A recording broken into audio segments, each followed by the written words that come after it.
real estate used to be the ultimate wealth building tool for past generations. Our parents and grandparents' generation. It was a key way to build generational wealth, and it was mostly the only way to build generational wealth. But that's not really the reality in what today's markets look after COVID, and not much has changed since then. And it's mostly that some key financial rules have changed. Prices have appreciated to a point where it doesn't make sense financially, not only from an investment standpoint, but even from, rent to own standpoint. Throughout this video, I'll go to, through the changes of rules and how some rules in investing have changed, but also how some rules in renting have changed. I'll look how the market has fundamentally shifted, and not only that, but some analysis that I've done through some properties to get to the reality that returns and asset classes have changed because there's more opportunities out there. And the main rule changes that I've seen, at least throughout my lifetime, is the change of what used to be called the 2% rule.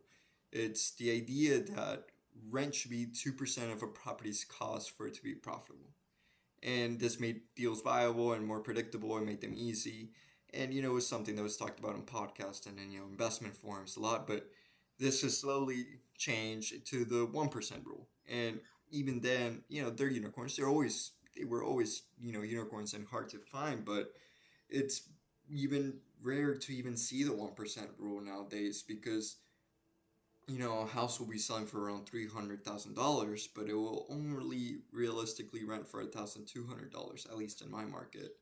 And that's mostly because the house, it's too expensive. It's not that rent's too expensive, it's just that rent's kind of like stagnated due to, an abundance of apartments and supply, but the housing appreciation has increased. And yes, you have to take the appreciation of the house as part of your investment factor, but that comes, only through a sell.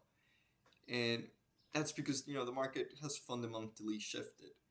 It's not more about cash flowing properties, but more about value appreciation of the asset throughout its lifetime.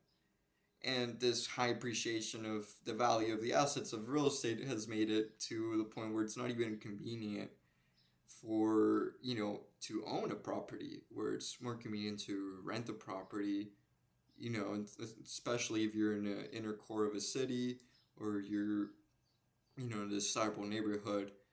Like, the only time where it's not convenient is where you commit to, maybe living 30 minutes away from the city center and want more room and space to, start a family. But nowadays, it's way more affordable and convenient to, rent rather than to own in most neighborhoods in the United States and most metropolitan areas.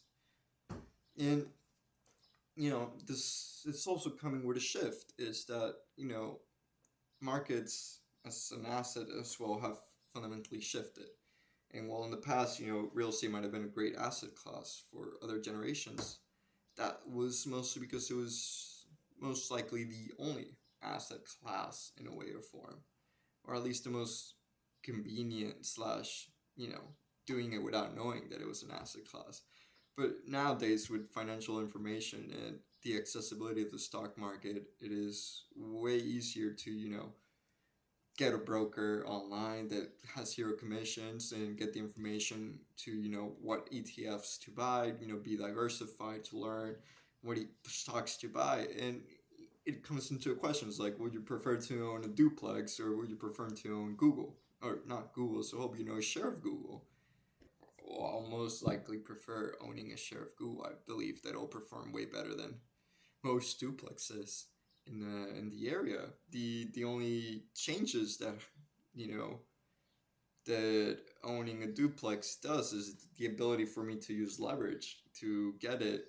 But I could also leverage myself to buy Google, which wouldn't make sense. It'll be too risky per se. But the leverage aspect is what makes you get higher returns in real estate.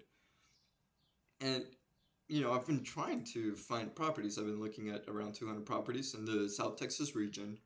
My assumptions were around 200 to 300K, 6% rate, 25% down payment, 6% rate, and mostly multifamilies, even though there were some, single families there and there, now and there. And, what I found out is that, multifamilies, you reduce the cost, but then it means I can only afford them in certain neighborhoods. And, I'll have to deal with lower quality tenants, which will equal more problems. Not only that, but even then, the expected returns were mostly 9 to 12. There's some exceptions with higher returns, but they were exceptions. They were, I think the highest I saw was 14, 15. And these, they're great returns, but, most of the gains and the returns are realized after the sale of the asset comes, which is, in my assumptions, was 10 years.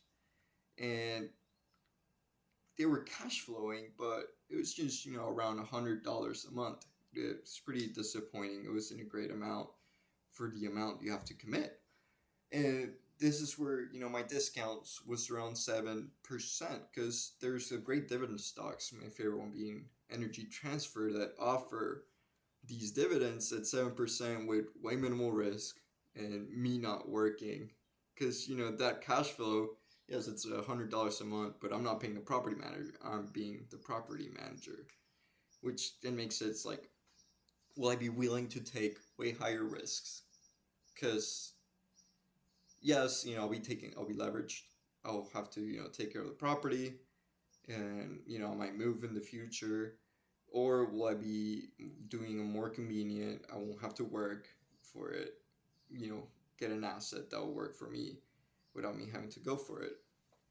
And, especially, with the amount of capital I have, it just doesn't make sense to invest in something that'll be way more risky and time consuming for way less returns, honestly. I mean, markets have performed great.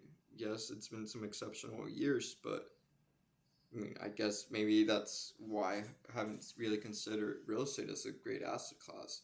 But it's not. I'm not saying that real estate's it's a bad asset class. It's more that opportunities have changed, and there's way better opportunities in equities than there are in stock market. Sorry, in real estate. And stock market offers way better returns with way less effort, and it's just it's kind of discouraging to go into real estate. And I have to adapt with the markets as well. I appreciate you watching the video, first video in a while. I've been trying to pump some of these out. Get it back in the grind of it. Thanks.